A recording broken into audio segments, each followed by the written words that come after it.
नमस्कार दोस्तों, आप सभी का आपके अपने यूट्यूब चैनल यूपी एग्जाम मंत्रा पे एक बार फिर से स्वागत है। जैसा कि आप सभी को पता है कि हम लोग एनवायरनमेंट और इकोलॉजी की क्लासेस बहुत ही बेहतरीन तरीके से कवर कर रहे हैं, जिसमें कि जो हमने आपको कोर्स का स्ट्रक्चर दिया था उसमें जो पहले की 2 यूनिट्स थी उसको अभी तक हम लोग पढ़ चुके हैं। जो साथी नए जुड़ रहे हैं वो जा करके उन यूनिट्स को पढ़ लें और उन दोनों यूनिट्स का नोट्स भी टेलीग्राम में आपको प्रोवाइड करवा दिया गया है। ठीक है, पहला जो हमने नोट्स प्रोवाइड किया था वो तो थोड़ा सा मेसी फॉर्म में है, लेकिन जो दूसरा नोट्स हमने जो यूनिट 2 का प्रोवाइड किया है उसमें हमने क्या किया है ना कि जैसे जो आपकी स्लाइड्स हैं इनको हमने पहले कर दिया और जो हम साथ में एनोटेशन करते हैं, जो लिखते हैं, वो स्लाइड्स को हमने लास्ट में पीछे कर दिया ताकि जो साथी प्रिंट आउट निकलवाना चाहते हैं उनके लिए भी आसानी हो सके। और स्लाइड्स भी इसी फॉर्मेट में बना रहे हैं ताकि प्रिंट आउट जो है निकालना वो आसान हो सके। इसमें भी हम वही करेंगे, जो हमारी तीसरी यूनिट होगी पूरी, जब तीसरी यूनिट पढ़ा लेंगे तो नोट्स आपको शेयर कर दिया जाएगा। और तरीका वही होगा कि जो ये स्लाइड्स हैं इनको पहले और जो एनोटेशन वाले नोट्स होंगे जो हैंड रिटन क्लास में लिखते हैं उनको हम पीछे करके आपको दे देंगे, जिससे आपको अगर प्रिंट आउट करवाना हो तो स्टार्टिंग के जो भी स्लाइड्स हैं आप उनको प्रिंट आउट करवा लें। लेकिन हम आपको कहेंगे कि प्रिंट आउट करवाने के चक्कर में मत रहिए, आप लोग कोशिश करिए कि खुद का नोट्स बनाइए। खुद का नोट्स जब हम माइंड मैप बनाते हैं, जब हम एनोटेट करते हैं, जब चीज़ों को लिखवाते हैं, उसी समय आप भी उसी फॉर्मेट में लिखा करिए। उससे क्या होता है ना, दिमाग में एक माइंड मैप क्लियर होता है, चीज़ें ज़्यादा आसानी से याद हो जाती हैं। पीडीएफ से चीज़ें आसानी से नहीं याद होती, ये हमारा पर्सनल एक्सपीरियंस है। बाकी सबका अलग अलग मेथड होता है पढ़ने का, सबका दिमाग अलग अलग तरीके से चीज़ों को कैच करता है। ठीक है, होता क्या है बेसिकली, हमने कई बार बताया, जब आप खुद से नोट बनाते हैं तो आपकी एक विजुअल मेमोरी आपके माइंड में क्रिएट होती है और वो बहुत हेल्पफुल होती है सभी के लिए। तो चलिए बिना किसी बकवास के इधर उधर टाइम वेस्ट किए हुए आज की क्लास शुरू करते हैं। आज की जो हमारी क्लास है, जो हमारी तीसरी यूनिट शुरू होने वाली है, वो है क्या, वो है जैव विविधता। ठीक है, जिसको क्या कहते हैं, जिसको कहते हैं बायोडाइवर्सिटी। स्लाइड्स पे आने के पहले हम जो पढ़ाने का हमारा तरीका है वो क्या होता है कि पहले हम चलते हैं व्यवहारिक रूप में, सारी चीज़ों को आपको एक माइंड मैप बना के समझाने की कोशिश करते हैं। उसके बाद जब चीज़ें आप समझ जाते हैं तो फिर हम आते हैं स्लाइड्स पे। तो चलिए शुरू करते हैं। देखिए हमारा टॉपिक क्या है आज का, जो हमारा टॉपिक है, एक सेकेंड रुकिए थोड़ा सा। हमारा टॉपिक क्या है, हमारा टॉपिक है जैव विविधता। जैव विविधता। देखिए इसको हम पहले एकदम इस शब्द को देखते हैं। जैव का क्या मतलब होता है, जीव। विविधता का मतलब होती है कि वहाँ पे कितनी विविधता है, विविधता, जैव विविधता। तो जीवों की विविधता, कहाँ पे जीवों की विविधता, किसी स्थान पे, किसी स्थान पर, किसी स्थान पर, स्थान मतलब किसी भौतिक प्लेस पर, किसी भौतिक स्थान पर, किसी भौतिक स्थान पर। साधारण से इसका मतलब है जैव विविधता का किसी भौतिक स्थान पर जीवों की विविधता क्या है। विविधता से क्या तात्पर्य है, विविधता से तात्पर्य है प्रजातियाँ। प्रजातियाँ, कितनी जीवों की भिन्न भिन्न प्रकार की प्रजातियाँ वहाँ पे रह रही है, वही क्या कहलाती है, जीवों की प्रजातियाँ। जीवों मतलब जीवों में आपके पेड़ पौधे भी आ जाएंगे, पेड़ पौधे भी आ जाएंगे और आपके जानवर भी आ जाएंगे। तो इसका अब क्या मतलब हुआ, मतलब हुआ कि किसी विशेष स्थान पर पेड़ पौधे या जानवरों की कितनी प्रजातियां रह रही हैं, वह वहाँ की क्या कहलाती है, जैव विविधता कहलाती है। एक एकदम बढ़िया सा उदाहरण समझाते हैं। देखिए दो, ठीक है, जैसे मान लीजिए ये 2 लोग हैं, एक लोग, ये हो गए दूसरे लोग। इनकी बढ़िया सरकारी नौकरी लग चुकी है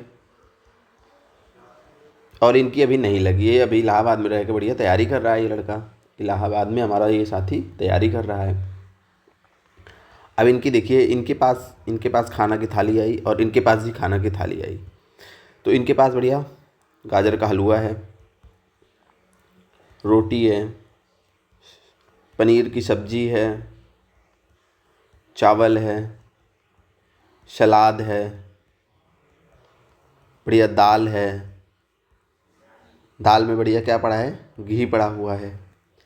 अब इनकी जब थाली आएगी तो ये अगर सुबह होगी तो यहाँ पे क्या रहेगा, दाल चावल, और मान लीजिए अगर शाम है ना तो इसमें रहेगी रोटी सब्जी और कुछ नहीं होगा। ठीक है, इनमें होगी रोटी सब्जी। तो अगर हम बात करें इसकी, जिसकी नौकरी लग गई है, देखिए इसकी जो थाली में है इसमें क्या है, ये अगर इन सबको हम प्रजाति मान लें, इन सबको, ये क्या है, अलग अलग प्रकार के आपके व्यंजन है। तो व्यंजन की क्या है, विविधता है इनकी थाली में, व्यंजन की विविधता है। और इनकी थाली में व्यंजन की विविधता नहीं है, बहुत कम है, केवल 2 आइटम्स है, विविधता बहुत कम है। तो इसी प्रकार होता है, यदि कोई मान लीजिए आपका भौतिक स्थान है, वहाँ पे कई प्रकार के जीव साथ में रह रहे हैं, तो हम बोलेंगे कि वहाँ की जैव विविधता ज़्यादा है। जहाँ पे नहीं है वहाँ पे जैव विविधता कम है। जैव विविधता आप आशा करते हैं आपको समझ में आ चुकी होगी। एक उदाहरण अगर और देते हैं, जैसे मान लीजिए आपका कोई इकोसिस्टम है ए आपका 1 है, ठीक है। यहाँ पे मान लीजिए जब विविधता का क्या मतलब है, जैसे मान लीजिए यहाँ 4 प्रकार की घासें हैं, 3 प्रकार के जानवर हैं, 2 प्रकार के पक्षी हैं, 7 प्रकार के पेड़ हैं। ये क्या हो गई यहाँ की जैव विविधता, क्या हो गई जैव विविधता, ठीक है। अब आशा करते हैं आप लोगों को समझ में आ चुका होगा। अब आप लोगों को थोड़ा सा पीछे ले चलते हैं। पीछे हमने क्या पढ़ाया था, जनसंख्या याद है आपको, जनसंख्या हमने बताया था। जनसंख्या से क्या होता है, आगे समुदाय का निर्माण होता है। समुदाय से किसका निर्माण होता है, इकोसिस्टम का। किसका, इकोसिस्टम का। कुछ याद आ रहा है, जिनको नहीं याद आ रहा है उनसे रिक्वेस्ट है विनम्र कि भैया आप लोग जाइए पीछे की क्लासेस को रिवीजन करिए। हमें पता है एक बार अगर आप पढ़े होंगे तो नहीं याद आएगा, ऑब्वियसली है, इसमें डरने की कोई बात नहीं है कि हमें नहीं याद आ हो रहा है। नहीं याद आ रहा है तो चीज़ों को जाइए कम से कम 4-5 बार रिवीजन करिएगा, तब चीज़ें आपको याद होंगी। अगर कोई सब्जेक्ट आप फर्स्ट टाइम पढ़ रहे हैं तो 3 से 4 बार, 5 बार, 6 बार जब चीज़ों को पढ़ेंगे ना तो चीज़ें आराम से याद होने लगती हैं, याद आने लगता है। याद करवा देते हैं आपको। जनसंख्या क्या थी, एक प्रकार के जीवों का समूह, एक प्रकार का जैसे जीवों का समूह, एक प्रकार के जीवों का समूह क्या थी आपकी जनसंख्या थी। जैसे मान लीजिए अगर केवल कुत्तों की बात करें तो केवल कुत्तों का अगर हम उनकी संख्या देखेंगे तो वो उनकी जनसंख्या कहलाएगी। समुदाय क्या होता है, कई प्रकार की जनसंख्या, कई प्रकार की जनसंख्या का समूह, कई प्रकार की जनसंख्या, या फिर कई प्रकार की जनसंख्या का मतलब सीधा सा मतलब हो जाएगा कि कई प्रकार के जीव, कई प्रकार के जीवों का समूह। जैसे कुत्तों की जनसंख्या शामिल कर लें, भैंसों की जनसंख्या हम शामिल कर लें, ठीक है, और गधों की जनसंख्या शामिल कर लें, शेरों की जनसंख्या शामिल कर लें। तो अब इस पूरे समूह को क्या बोलेंगे, इसको बोलेंगे समुदाय, इसको बोलेंगे समुदाय। और जब इसी प्रकार के कई सारे समुदाय इकट्ठा हो जाते हैं तो वो क्या कहलाता है, वो आपका कहलाता है इकोसिस्टम। वो आपका क्या कहलाता है, इकोसिस्टम। ये चीज़ें आपको याद आई। इकोसिस्टम की जब हम परिभाषा पढ़ा रहे थे, इकोसिस्टम वाला चैप्टर पढ़ा रहे थे, तो वहाँ पे हमने आपको इन चीज़ों के बारे में बताया था, ठीक है। तो अब यहाँ समझिए, अब ये जितने प्रकार के यहाँ पे इस इकोसिस्टम में जैसे कई प्रकार के समुदाय रह रहे हैं, तो अब इन समुदाय में कई प्रकार के जीव रह रहे हैं, कई प्रकार के जीवों की जनसंख्या रही है। तो इस इकोसिस्टम की यही कितने प्रकार के जीवों की यहाँ पे प्रजातियाँ रह रही हैं, प्रजातियाँ यहाँ पे रह रही हैं, ये क्या कहलाता है, इसका क्या कहलाएगा, इसकी विविधता कहलाएगा, इस इकोसिस्टम की विविधता कहलाएगा। तो बेसिकली क्या है कि अगर हम बोलें कि जैव विविधता को परिभाषित करने के लिए बोलें तो इसको एक लाइन में आप रखना है कि किसी पर्यावरण में विभिन्न प्रजातियों की कितनी श्रेणियां रह रही हैं। किसी पर्यावरण में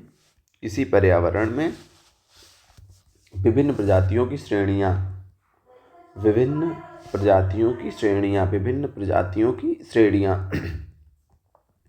आप लोग अगर कोशिश किया करिए इन चीज़ों को लिख लिया करिए, क्योंकि काफ़ी कुछ चीज़ें होती हैं जो पीपीटी में नहीं होती, जो पढ़ाते टाइम ही ऐसे होता है कि चलो ठीक है ये भी चीज़ शामिल कर लें, ठीक है। या फिर अगर हम इसको किसी एक और सरल रूप में बोलें जो कि अभी हमने समझा है, तो क्या बोलेंगे कि एक निर्धारित क्षेत्र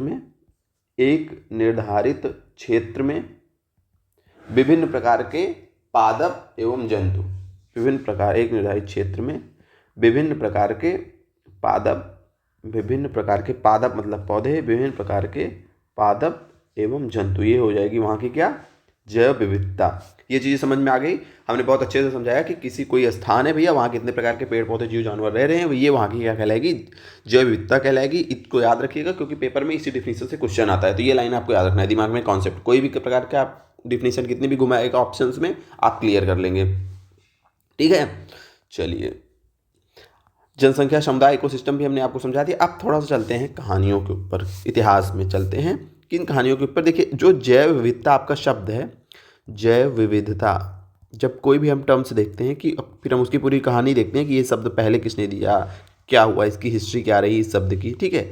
ये यहाँ से क्वेश्चंस आते भी हैं। तो जो आपकी जैव विविधता शब्द है, इसको इंग्लिश में क्या बोला जाता है, इस शब्द को इंग्लिश में बोला जाता है बायोडाइवर्सिटी। अब इसको क्या बोला जाता है इंग्लिश में, डाइवर्सिटी। लेकिन स्टार्टिंग में इसको बायोडाइवर्सिटी नहीं बोला जाता था, जैव विविधता को स्टार्टिंग में बोला जाता था बायोलॉजिकल डाइवर्सिटी। क्या बोला जाता था इसको स्टार्टिंग में, बायोलॉजिकल डाइवर्सिटी इसको बोला जाता था। और यह शब्द दिया किसने था, अगर आपसे पूछा जाए कि बायोलॉजिकल डाइवर्सिटी शब्द किसने दिया था, तो इसको सर्वप्रथम दिया था रेमंड, उनका नाम था रेमंड एफ दासमैन, रेमंड एफ दासमैन ने सबसे पहले जैव विविधता को बायोलॉजिकल डाइवर्सिटी के रूप में परिभाषित किया था। और यह परिभाषा इन्होंने अपनी एक बुक थी उनकी 1968 में वह बुक आई थी। उस बुक का नाम था a different kind of country. क्या नाम था उस बुक का? A different kind of country, a different kind of country, a different kind of country, a different kind of country. ठीक है, तो याद ये रखना है कि जैव विविधता को सबसे पहले बायोलॉजिकल डाइवर्सिटी के रूप में रेमंड एफ दासमैन के द्वारा 1968 में अपनी book a different kind of country में परिभाषित किया गया। ठीक है, लेकिन कुछ समय बाद देखिए ये शब्द इतना बड़ा सा था तो एक लोग आए बोले इतना बड़ा सा शब्द हमें अच्छा नहीं लग रहा है, हम इसको कोई प्यारा सा छोटे शब्द में बदलेंगे, इतना बड़ा शब्द में मज़ा नहीं आ रहा है।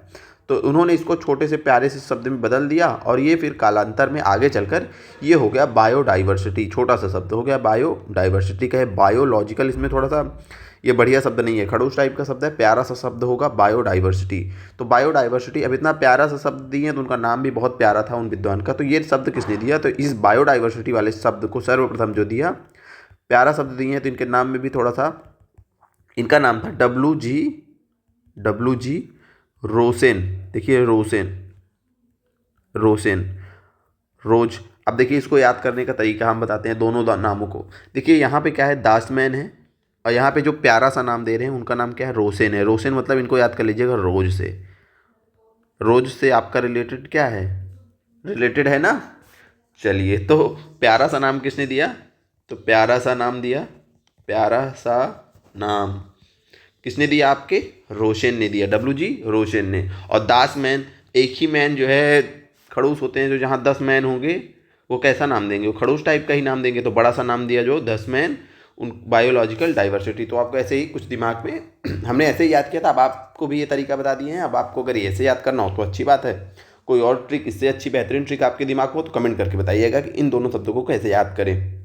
हमने तो यही बता दिया कि भाई 10 मैन मतलब 10 मैन मतलब एक आध मैन ही खड़ूस होता है, 10 मैन और खड़ूस होंगे, तो उन्होंने इतना ही खड़ूस सा शब्द दे दिया बायोलॉजिकल डाइवर्सिटी। फिर आपके रोसेन आए, रोसेन उसको प्यारा शब्द दे दिए, बायोलॉजिकल को कन्वर्ट कर दिए, केवल बायो में कहे प्यारा सा नाम होना चाहिए तो वो हो गया बायोडाइवर्सिटी। अब आशा करते हैं कि ये चीज़ें आपको यहाँ तक की समझ में आ चुकी होंगी। सारी चीज़ें पीपीटी में लिखी हैं, हो सकता है कि कुछ चीज़ें पीपीटी में ना लिखी हों, तो इन क्लासेस को ये जो एनोटेट करवा रहे हैं इन चीज़ों को भी लिखते चला करिए। कितना ही टाइम लगता है, आप लिखते चलेंगे, सुनते चलेंगे तो चीज़ें याद होती चलेंगी। चलिए आगे बढ़ते हैं। अच्छा, अब आप लोग ये बताइए, जैसे आप एकदम व्यवहारिक एग्जांपल्स की हम बात करते चलेंगे। जैसे आपकी जो जहाँ पे भी रहते होंगे वहाँ आपकी जो गलियाँ होंगी वहाँ आप देखते होंगे कि कुत्ते जो है, विभिन्न कुत्ते जो हैं दिखते होंगे आपको। डॉग्स बहुत क्यूट्स होते हैं, देखने में बहुत क्यूट होते हैं ना, छोटे छोटे बच्चे इनके। मान लीजिए डॉग्स, और उसमें अधिकांश मात्रा में जो जिनको हम देसी बोलते हैं, देसी जो प्रजाति होती है वो देखने को मिलती है। अब आप ये बताइए कि क्या जितने देसी वाले कुत्ते आपको, जितने डॉग्स आपकी गलियों में देखते हैं, सब एक समान रहते हैं? क्या सबका रंग एक समान रहता है? इसमें हम कोई वो विदेशी प्रजातियों की बात नहीं कर रहे हैं, जर्मन शेपर्ड वगैरह की, एकदम देसी वाले कुत्तों की बात कर रहे हैं। उनकी प्रजाति क्या है? देसी। क्या उनका सबका रंग एक जैसा होता है? तो आप कहेंगे नहीं।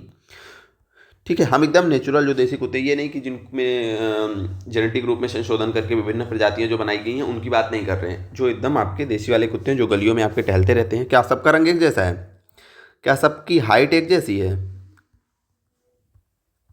क्या सबकी हाइट बताइए एक जैसी है? आप कहेंगे नहीं। फिर हम पूछेंगे चलिए हाइट्स, क्या सबका व्यवहार, यानी कि जो उनके अंदर रोष रहता है, जो उनका व्यवहार रहता है, जो उनकी हिंसात्मक प्रवृत्ति रहती है, सबकी एक जैसी रहती है? तो आप कहेंगे नहीं। कुछ बहुत डरावने होते हैं, कुछ जो है बहुत, उनके साथ स्नेहपूर्वक व्यवहार करो तो आपके साथ बहुत लग जाएंगे। तो आप बोलेंगे नहीं, सबका रंग भी एक जैसा नहीं होता, सबकी हाइट भी एक जैसी नहीं होती, सबकी व्यवहार भी। इसके अलावा भी बहुत सारी ऐसी क्वालिटीज़ होती हैं जिसमें कि भिन्नताएं पाई जाती हैं, जिसमें कि क्या पाई जाती हैं? भिन्नताएं पाई जाती हैं। ये एग्जाम्पल आप मनुष्यों में भी देख सकते हैं। मनुष्य क्या है? एक प्रजाति है मनुष्य, हम लोग क्या है? एक प्रजाति है मान लीजिए जीवों की। तो क्या सभी मनुष्य एक समान है? तो आप कहेंगे नहीं। रंग बात कर लें, रूप बात कर लें, सारी चीज़ों में हर व्यक्ति में विभिन्नताएं होती हैं। तो ये विभिन्नताएं आती कहाँ से हैं? ये विभिन्नताएं आती कहाँ हैं? तो आप बोलेंगे कि ये विभिन्नताएं जो होती हैं ना, ये आनुवांशिक रूप में हमें मिलती हैं। कहाँ से मिलती हैं? जेनेटिक रूप में, आनुवांशिक रूप में। जो जीन्स होते हैं, जो हमारे पेरेंट्स के जीन्स होते हैं, वहाँ से हमें मिलती हैं। आनुवांशिक रूप में हमें ये जो विविधताएं होती हैं ये प्रजातियों के अंदर आती हैं। ये विविधताएं कहाँ से आ रही हैं? एक ही प्रकार की प्रजाति में हम देखते हैं कि विभिन्नताएं हैं रंग, रूप, कलर, व्यवहार को लेकर के, तो आप बोलेंगे हाँ चीज़ें समझे। ये विविधताएं हम पूछें आती कहाँ है, तो आप सब बोलेंगे कि ये जेनेटिक रूप में आती हैं, हमें पेरेंट्स से मिलती हैं, जो भी हमारे जीन्स होते हैं, यानी कि ये विभिन्नताएं कहाँ से रिलेटेड हैं, तो ये आनुवंशिक रूप में, ठीक है। इसका कारण क्या है? तो इसका कारण है आनुवंशिकी, ठीक है। तो ये भी तो एक प्रकार की विविधताएं हो गई, तो इसको बोलते हैं आनुवंशिक विविधता। ये भी एक विविधता का प्रकार है, यानी कि एक स्तर है। अगर हम एक ही प्रजाति, अगर हम पूरे यहाँ इकोसिस्टम में ना देखें, इकोसिस्टम है ये पूरा, इकोसिस्टम के बाद ये पूरा आपका समुदाय है। समुदाय के अंदर जब हम एक प्रजाति को देखते हैं, केवल एक प्रजाति को देखते हैं, तो इस प्रजाति के अंदर भी भिन्नताएं पाई जाती हैं। इस प्रजाति के अंदर भी भिन्नताएं पाई जाती हैं। भिन्नताएं मतलब हम कहते हैं विविधताएं पाई जाती हैं। तो आप कहेंगे बिल्कुल हाँ। इन विविधताओं का कारण क्या है? तो आनुवंशिक गुण जो उनको पेरेंट्स के द्वारा प्राप्त हुए हैं ना। ये चीज़ें समझ गए आप लोग। ये अब जो विविधता है, यानी कि मतलब एक ही प्रजाति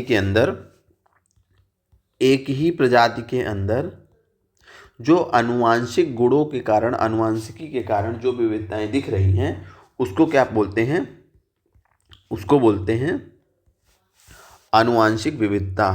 आनुवंशिक विविधता। ये चीज़ें क्लियर हुई? चलिए, अच्छा ये बताइए, ये वाला तो जो जनरल हम डिफिनीशन अभी आपको बताएं, एक सेकेंड।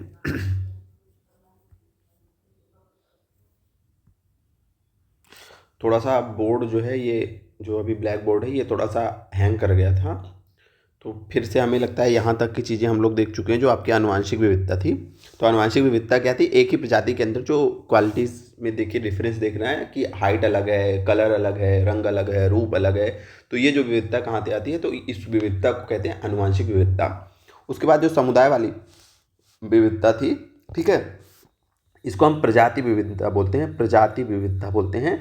जो हम जनरल डिफिनीशन देखते हैं इसकी जो है विविधता की, वो प्रजाति विविधता वाली देखते हैं। इसका मतलब क्या है? इसका अर्थ क्या होता है? इसका अर्थ होता है कि एक स्थान है, एक भौतिक प्लेस है, वहाँ पे कितनी प्रकार की प्रजातियाँ रह रही हैं। इसको तो हमने समझ ही लिया है, कितनी प्रकार की प्रजातियाँ रह रही हैं। किन की प्रजातियाँ? तो जीवों की। जीव मतलब हो गए आपके पेड़ पौधे, यानी कि पादप और जंतु।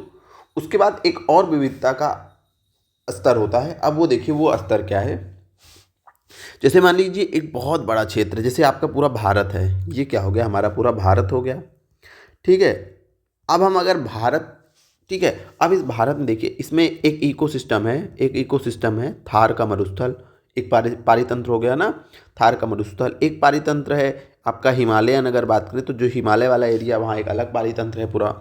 उसके बाद जो आपके वेस्टर्न घाट है, पश्चिमी घाट है, वहाँ का एक अलग पारितंत्र है।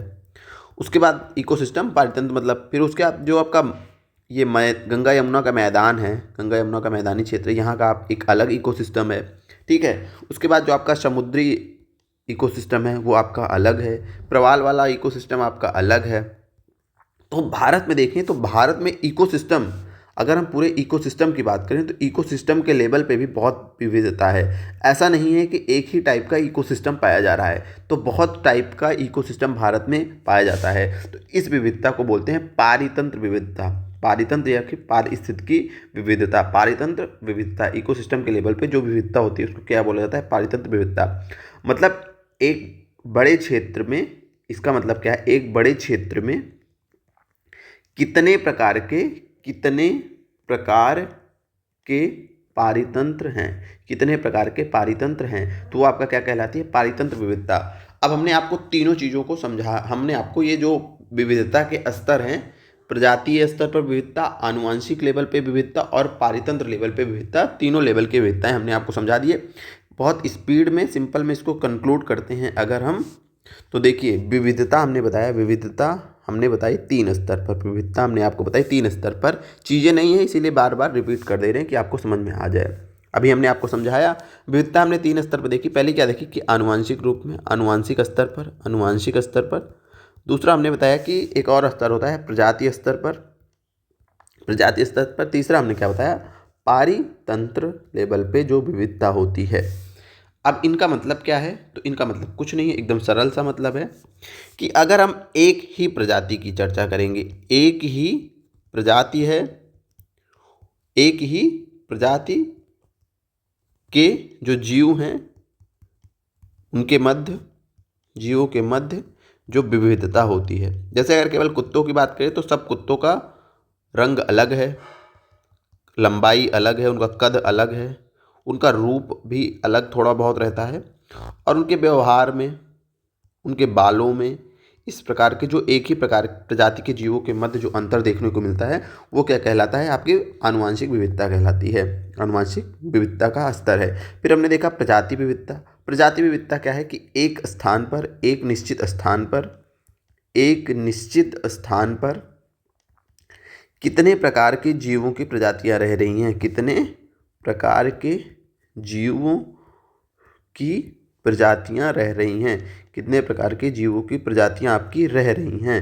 जैसे एक स्थान हो गया आपका, मान लीजिए वो स्थान है आपका एक जंगल हो गया, तो उस जंगल में अगर 5 प्रकार के वृक्ष हैं, 10 प्रकार की घासें हैं, 10 प्रकार की घासें हैं, 5 प्रकार के जानवर हैं, 3 प्रकार के शाकाहारी जानवर हैं, 5 प्रकार के मांसाहारी जानवर हैं, उसके बाद मान लीजिए ऐसे ही 3 प्रकार के पक्षी हैं। ये क्या हो गई, वहाँ की प्रजातीय विविधता हो गई। ठीक है। उसके बाद आती है पारितंत्र विविधता। तो पारितंत्र विविधता क्या है, तो कुछ भी नहीं है, हमने बताया आपको, ये भी कुछ नहीं है, कुछ का मतलब कुछ तो है ही है। पारितंत्र विविधता क्या होती है, जैसे आपका एक बड़ा सा स्थान हो गया, ठीक है, किसी बड़े स्थान पर, किसी बड़े स्थान पर, या छोटा भी, मतलब बहुत बड़ा भी नहीं हो सकता है, किसी भी जगह पर, किसी जगह पर, ऐसे याद करिए, किसी जगह या फिर किसी स्थान पर कितने अलग अलग प्रकार के, कितने अलग अलग प्रकार के पारितंत्र आपके हैं। क्या हैं आपके, पारितंत्र हैं।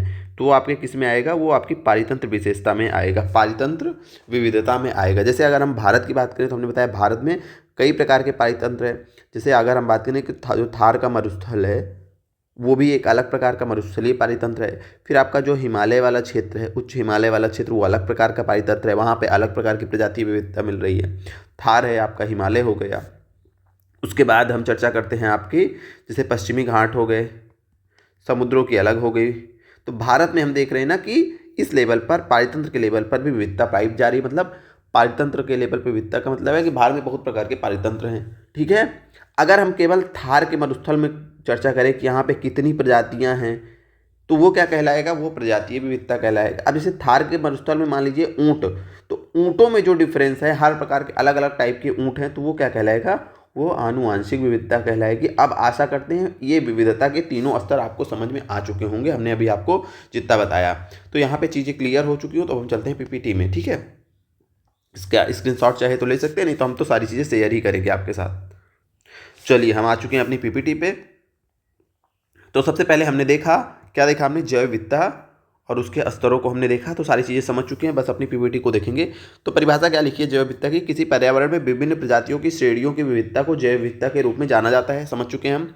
प्रजातियां समुदायों में संगठित रहती हैं, हमने बताया था प्रजातियां किसमें, समुदायों में संगठित रहती हैं। जैसे जनसंख्या है, फिर जनसंख्या से समुदाय बनता है, तो समुदायों में संगठित रहती हैं और पारितंत्र का निर्माण करती हैं, इकोसिस्टम का निर्माण करती हैं। पूरी प्रक्रिया हमने बताया था कि जनसंख्या, जनसंख्या के बाद समुदाय, समुदाय, कई समुदाय मिलकर आपका इकोसिस्टम बनाते हैं। नहीं समझ में आया तो फिर से क्लास को पीछे जाइए, जहाँ पे हम समझा रहे हैं स्टार्टिंग में, तो वहाँ से समझ लीजिए चीज़ों को, क्योंकि बार बार अगर रिपीट करवाएंगे ना तो टाइम उतना जो है, कई बार वैसे भी रिपीट करवा चुके हैं। फिर हमने देखा कि जो आपका बायोडाइवर्सिटी के रूप में W.G. रोजेन ने आपको परिभाषित किया, लेकिन सबसे पहले जो संकल्पना इसकी दी थी वो 1968 में किसने दी थी, रेमंड एफ दासमैन ने की थी, और इन्होंने बायोलॉजिकल डाइवर्सिटी के रूप में बताया था। हमने आपको बताया था ना, याद आ रहा है कुछ, कि 10 मैन है तो ऐसे ही खड़ूस होंगे, खड़ूस टाइप का शब्द दिए, बायोलॉजिकल डाइवर्सिटी। फिर समय के साथ एक लोग आए, रोजेन, हाथ में रोज लेके बोले प्यारा सा शब्द देंगे हम, तो उन्होंने बायोडाइवर्सिटी बोल दिया। ठीक है।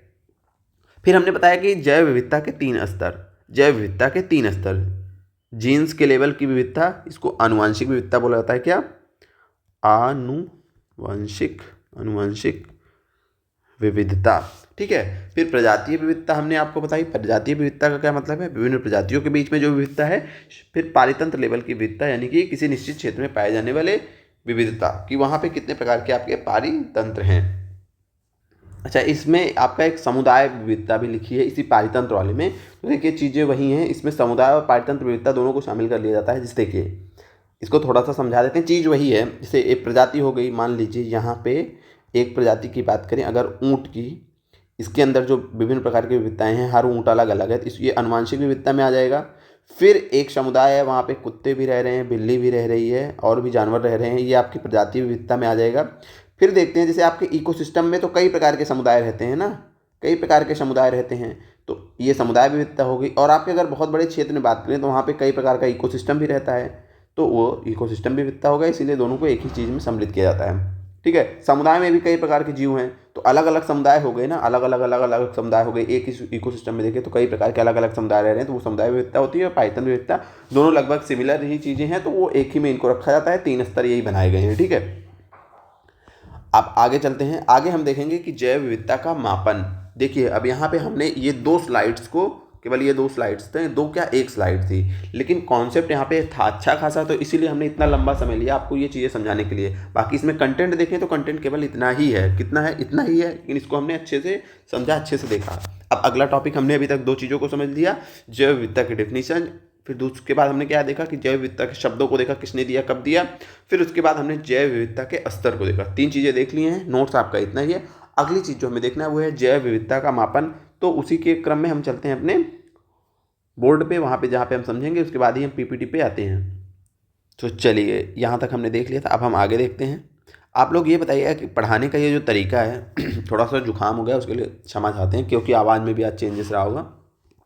तो अब क्या बता रहे थे, हम कह रहे थे कि आप ये बताइए कि ये पढ़ाने का तरीका आपको लग कैसे रहा है। कुछ लोगों को लग रहा होगा कि नहीं ये टाइम वेस्टेज है, केवल हमें पीपीटी बता दी जाए, बस पीपीटी में जो लिखा है वही हम बोल दें, तो उसका तो मतलब ही क्या है, उसका मतलब क्या है। अगर पीपीटी में, तो आपको बहुत जगह पीपीटी मिल जाएगी, बहुत जगह नोट्स मिल जाएंगी, बुक ही है, फिर क्लासेस का क्या मतलब है। आप सीधे वही पढ़ लीजिए। आप भी अपना, हमारे हिसाब से समझना है तो चीज़ों को समझ लीजिए। इसीलिए हम कोशिश करते हैं पहले चीज़ों को समझाएं, आपके दिमाग में माइंड मैप बनाएं, विजुअल मेमोरी बनाएं, फिर उसके बाद आपको समझा दें, फिर आसानी से आपको समझ में आ जाएगा। कंटेंट भी बेहतर दे दें और समझा भी दें।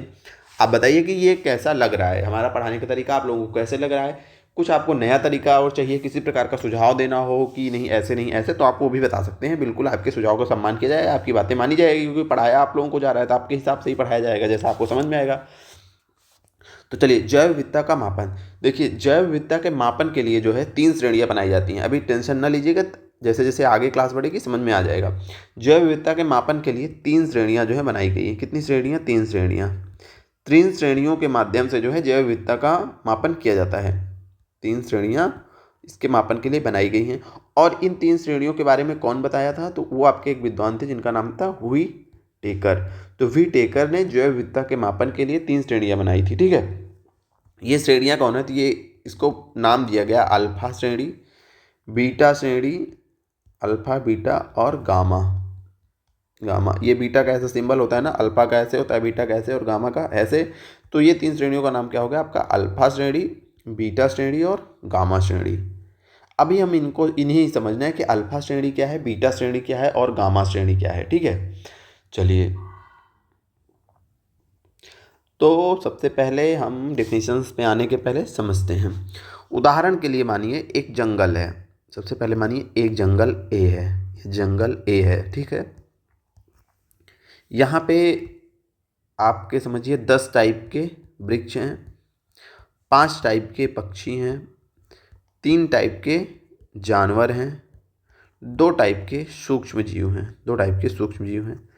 फिर आपका एक जंगल और है, या फिर उसी, ऐसे समझिए एक बहुत बड़ा जंगल है, उसमें किसी भाग में ये स्थिति है और किसी भाग में एक उसी जंगल का दूसरा एरिया है जहाँ पे 20 प्रकार के वृक्ष हैं, 3 प्रकार के पक्षी हैं, 10 प्रकार के जानवर हैं, 1 प्रकार का सूक्ष्म जीव है।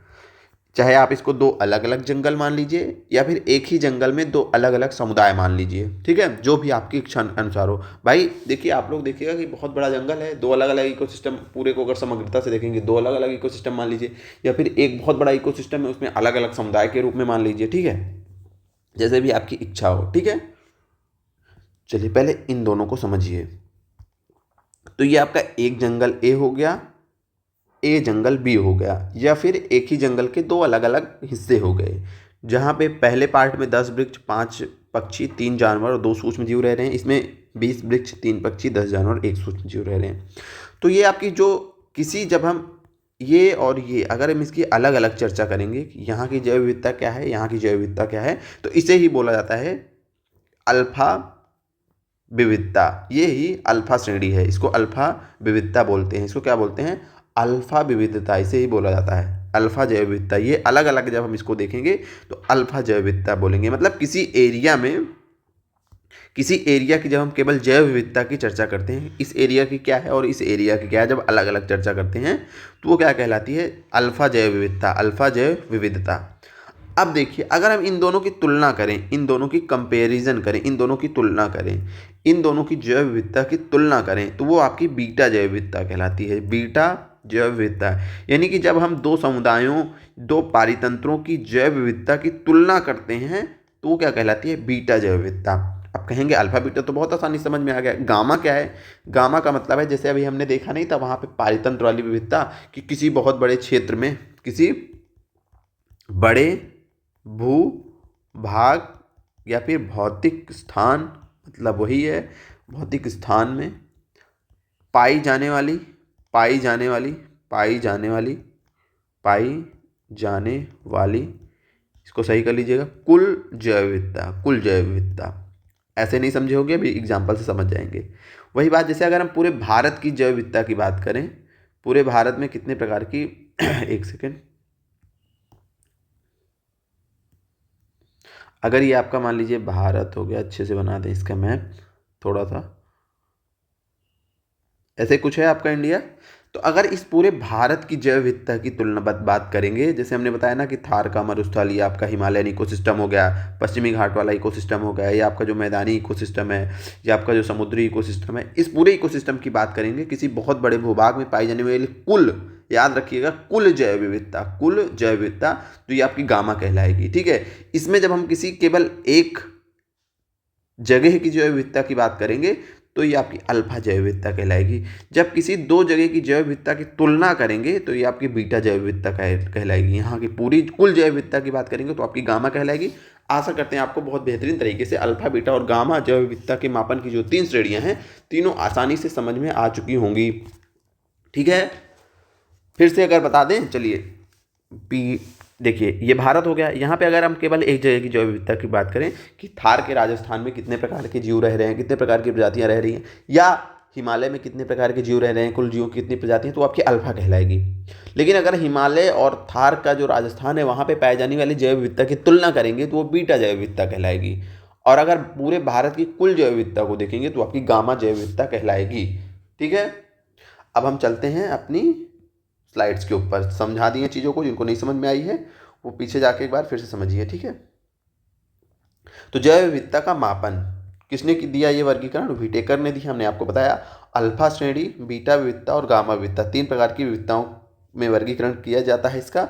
स्थानीय स्तर पर किसी समुदाय या आवासीय क्षेत्र के में माध्य प्रजाति विविधता, मतलब इसका सीधा सा मतलब है कि किसी प्लेस पे, अगर आपको ये डिफिनेशन ना समझ में आ रही है तो जो हमने बताया वो याद कर लीजिए कि किसी एक स्थान पर कितने प्रकार के जीव पाए जा रहे हैं, वो वहाँ की अल्फा विविधता कहलाती है। मतलब केवल किसी एक स्थान की विविधता, वहाँ की केवल आप विविधता देख रहे हैं। वो स्थान आपका छोटा सा समुदाय हो सकता है, बड़ा सा इकोसिस्टम हो सकता है, लेकिन जब केवल वहीं की तुलना करेंगे, लेकिन जब, ठीक है, वो आपकी अल्फा होती है जब तक छोटा क्षेत्र है। जैसे ही बड़ा क्षेत्र हो जाएगा, जैसे पूरे इंडिया की अगर हम विविधता की बात करें तो वो आपकी गामा कहलाती है। एक भूदृश्य की संपूर्ण विविधता, भूदृश्य मतलब एक लैंडस्केप जो आपको बड़ा, जैसे मान लीजिए भारत है तो भारत की जब संपूर्ण विविधता की बात करेंगे तो वहाँ की गामा विविधता हो जाएगी। और जब भारत के किसी एक क्षेत्र की विविधता की बात करेंगे तो वो अल्फा विविधता हो जाएगी।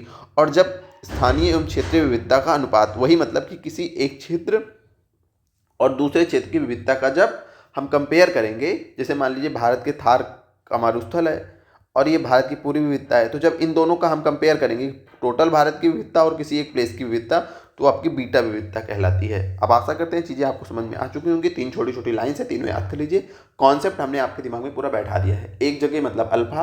अच्छा, याद करने का तरीका भी आपको बता दें छोटा सा, हमने कैसे याद किया था, वो छोटा सा तरीका क्या है पता है आपको? Alpha, beta, gamma. ठीक है, अल्फा ए है, ए से area, B for between, between, gamma है ना, गामा, गामा, गामा मतलब ग्रैंड लेवल, ग्रैंड लेवल हमने ऐसे याद किया था। एरिया मतलब छोटे से एरिया की जो जैव विविधता है। बिटवीन मतलब बिटवीन हैबिटेट्स, बिटवीन हैबिटेट्स मतलब जहाँ यहाँ पे दो की तुलना हो रही है, दो के बिटवीन में जो जैव विविधता है। ग्रैंड लैंड मतलब बड़ा सा क्षेत्र। ग्रैंड लेवल मतलब बड़े लेवल पे जो जैव विविधता है वो आपकी grand level. Alpha beta gamma हमने याद करने की ट्रिक भी बता दी। छोटा सा area between habitat and grand level पे विविधता है वो गामा कहलाती है। ठीक है, यहाँ तक की चीज़ें समझ में आ चुकी हैं। चलिए आगे बढ़ते हैं अब हम आगे क्लास में। आपको बहुत बेहतरीन तरीके से हम समझाने की कोशिश कर रहे हैं। अब आप लोग भी इस चैनल पे थोड़ा सा सपोर्ट बनाइए और बताइए कि क्या हमारे समझाने का तरीका और हमारा कंटेंट कैसा है। सबसे मेन इंपॉर्टेंट तो कंटेंट कैसा है, जो कंटेंट दे रहे हैं वो कैसा है। क्या ये चीज़ें आपको कहीं और मिल रही हैं, इतनी बेहतरीन तरीके से ऑर्गेनाइज चीज़ें कहीं आपको मिल रही हैं? मिल रही हैं तो बहुत अच्छी बात है। नहीं मिल रही हैं तो आप यहाँ पे आइए, यहाँ पे सबको सब कुछ आपको सारी चीज़ें हमने आपको PDF भी प्रोवाइड करना शुरू करवा दिया है। टेलीग्राम पे आप जाइए, PDF भी सारे आपको क्लासेस के साथ मिलते चलेंगे। क्लासेस के साथ नहीं, क्लासेस के बाद में, ठीक है। चलिए अब हम कुछ नोट्स डाल के आप अपनी कॉपी में लिख लीजिएगा इन चीज़ों के। आज की क्लास का ये अंतिम पॉइंट है, ठीक है। कुछ सम्मेलनों को देखेंगे और कुछ संस्थागत ढांचाओं को देखेंगे हम। सबसे पहले आपको याद रखना है कि अंतर्राष्ट्रीय जैव विविधता दिवस कब मनाया जाता है। तो आपको याद रखना है कि 22 मई को। कब मनाया जाता है? 22 मई को। अब आपका काम क्या है, आने वाली जो 22 मई होगी फिर जैव विविधता दिवस मनाया जाएगा। अब आपको जब 22 मई होगी ना तो यहाँ पे जैव विविधता दिवस की थीम लिखनी है, क्योंकि थीम क्वेश्चन पूछा जाता है। तो जैव विविधता पिछले साल की पढ़ाने का कोई मतलब नहीं, क्योंकि हमें लगता है कि आपका पेपर मई के बाद में ही होगा। तो जो 22 मई 2026 को जो जैव विविधता दिवस बनाया जाएगा उसकी जो थीम होगी आप लोग लिख लीजिएगा अपने नोट्स में। हम ऐसे पढ़ाएंगे, लेकिन 100% किसी के ऊपर आश्रित ना रहिए। जो चीज़ें आपको पता है कि हाँ ये अब हम लिख लेंगे, अब इसके लिए हमारी क्लास आए ना आए, आप अपना टाइम उधर नहीं वेस्ट करना है। तो ठीक है, अब इसको ये नीचे वैकल्पिक तिथि का क्या मतलब है। कुछ देश जो हैं वो जैव विविधता दिवस 29 दिसंबर को भी मनाते हैं। बहुत ज़्यादा इसको याद नहीं रखना है। क्यों मनाते हैं? वो इसलिए मनाते हैं कि जो आपका 29 दिसंबर 1993 से था ना, जो UNCBD था, United nation convention on biodiversity, ये जो है 29 दिसंबर 1993 से प्रभावी हुआ था। इसीलिए कुछ देश 29 दिसंबर को भी अंतर्राष्ट्रीय जैव विविधता दिवस मनाते हैं, ठीक है। चलिए क्षमा चाहते हैं दोस्तों, थोड़ा सा आज पता नहीं क्यों बोर्ड जो है ना बहुत हैंग कर रहा है। जहाँ पे हम PPT पढ़ा रहे हैं वो बहुत हैंग हो रहा है, तो पता नहीं कहाँ से फिर से हैंग होकर के बंद हो चुका था। तो एक बार हम आपको बताते हैं कि हमने अभी आपको कहाँ तक पढ़ाया था। अभी यहीं पढ़ाया था। ये चीज़ें आपको बता रहे थे कि यहाँ तक की चीज़ें हम लोगों ने देख चुके, यहाँ तक अल्फ़ा बीटा गामा हम लोगों ने वहाँ पे भी देखा था पीछे जाके। तो वही चीज़ें हमने यहाँ पे समझाई हैं। पता नहीं आपने वो चीज़ें देखी कि नहीं देखी, आशा करते हैं देखी ही होंगी। हम क्लास फिर से देख लेंगे, अगर ये चीज़ें छूटी होंगी तो फिर से करवा देंगे, लेकिन अभी हमें लगता है कि यहीं से छूटा है। फिर हमने आपको बताया कि अंतर्राष्ट्रीय जैव विविधता दिवस 22 मई को होता है। आपको क्या करना है, 22 मई 2026 को जो इसकी थीम होगी उसको यहाँ पे आकर के लिख लेना है। फिर हमने बताया कि कुछ देश जो है 29 दिसंबर को मनाते हैं। क्यों मनाते हैं? क्योंकि जो United nation convention on biodiversity हुआ था वो 29 दिसंबर 1993 से प्रभावी हुआ था। इसीलिए कुछ देश जो है 29 दिसंबर को भी बायोडाइवर्सिटी डे बनाते हैं। फिर हमने बताया कि संयुक्त राष्ट्र ने जैव विविधता दशक घोषित किया 2011 से 2020 वाले जो दशक, इस दशक को संयुक्त राष्ट्र ने जैव विविधता दशक घोषित किया है। फिर हम आपको बता रहे थे कि अगली चीज़ क्या बता रहे थे कि ये भारत का प्रथम national centre for marine biodiversity, national centre for biodiversity ये भारत का पहला है। आपको क्या याद रखना है कि भारत का प्रथम, आपसे पूछा जाए भारत का प्रथम national centre for marine biodiversity कहाँ पे है, तो ये आपको याद रखना है जामनगर। और जामनगर कहाँ है? तो जामनगर है आपके गुजरात में। मोस्ट इंपॉर्टेंट क्वेश्चन है, इसको आपको याद रखना है। पूछेगा क्वेश्चन कि भारत का प्रथम national centre for marine biodiversity किस शहर में है, तो आपको क्या याद रखना है? जामनगर गुजरात में है। इसको याद रखना है कि सार्वजनिक और निजी क्षेत्र की जो PPP भागीदारी है उसके तहत इसका विकास किया गया है और मरीन नेशनल पार्क कच्छ की खाड़ी में स्थित है। ये भी चीज़ आपको याद रखनी है। मरीन नेशनल पार्क पूछा जाए कहाँ है, तो कच्छ की खाड़ी में। ये पॉइंट भी आपको याद रखना है। उसके बाद अब हम जो हमारा अगला पॉइंट है उस पर हम चर्चा करते हैं। ये आज की क्लास का अंतिम पॉइंट है, ठीक है। अब आप लोग बताइएगा कि आज की क्लास आपको कैसी लगी, कंटेंट कैसा लगा। अगला जो हमारा टॉपिक है वो है UNCCD। UNCCD का फुल फॉर्म क्या होगा, तो आप लोग लिख लीजिए यूनाइटेड नेशन कन्वेंशन। एक सेकेंड, कहाँ पे इसको लिखें, इसको यहाँ पे ऊपर लिख दे रहे हैं। इसका जो फुल फॉर्म है UNCCD लिखिए, united united nations united nations convention convention to combat desertification desertification, ठीक है, UNCCD। हिंदी में इसको बोलते हैं, लिख लीजिएगा, मरुस्थलीकरण से निपटने के लिए संयुक्त राष्ट्र अभिसमय। ठीक है, ये कब हुआ था? तो ये 1994 में हुआ था। कब हुआ था आपसे पूछा जाए तो 1994 में हुआ था। इसके बारे में ये पॉइंट याद रखनी है, और याद रखना है कि आपको इसका जो कॉन्फ्रेंस ऑफ पार्टी जो 17वें नंबर की यानी कि पक्षकारों का 17वां सम्मेलन, ये मंगोलिया यानी कि उलान बटोर में होने वाला है। अभी हुआ नहीं है, प्रस्तावित है इसी साल। ठीक है, उसके बाद आपको याद रखना है एक लक्ष्य भारत का, कि भारत ने 2030 तक भूमि क्षरण तटस्थता का लक्ष्य हासिल किया है। किसका? भूमि हासिल नहीं किया है, मतलब रखा है कि हमें 2030 तक भूमि क्षरण तटस्थता हासिल करनी है। अब कुछ लोग बोलेंगे कि ये भूमि क्षरण तटस्थता है क्या? तो बस इतना याद रखना है कि भूमि क्षरण तटस्थता का मतलब है कि जो उपजाऊ भूमि है उसको संरक्षित किया जा सके, उपजाऊ भूमि का क्षरण ना हो सके, और जो खराब हो चुकी उपजाऊ भूमि है उसको फिर से उपजाऊ बनाया जा सके। यही है भूमि क्षरण तटस्थता, और भारत ने यह लक्ष्य हासिल करने का एम 2030 तक रखा है। इसी के साथ आज की क्लास के जितने भी इंपॉर्टेंट टॉपिक्स थे हमने उनको पढ़ा दिया है। लास्ट में एक क्वेश्चन है, उसको भी आप लोग देख लीजिएगा कि जैव विविधता का सबसे महत्वपूर्ण पहलू क्या है। अगर ऐसा क्वेश्चन आपको आता है तो सदैव आपको टिक करना है कि पारिस्थितिकीय तंत्र का निर्वहन करना। क्या? पारिस्थितिकी तंत्र का निर्वहन करना, ये जैव विविधता का सबसे महत्वपूर्ण पहलू होता है। अब ये कैसे होता है आप लोग कमेंट में बताइएगा। अगर आप लोग नहीं बता पाएंगे तो कल की क्लास यहीं से शुरू की जाएगी।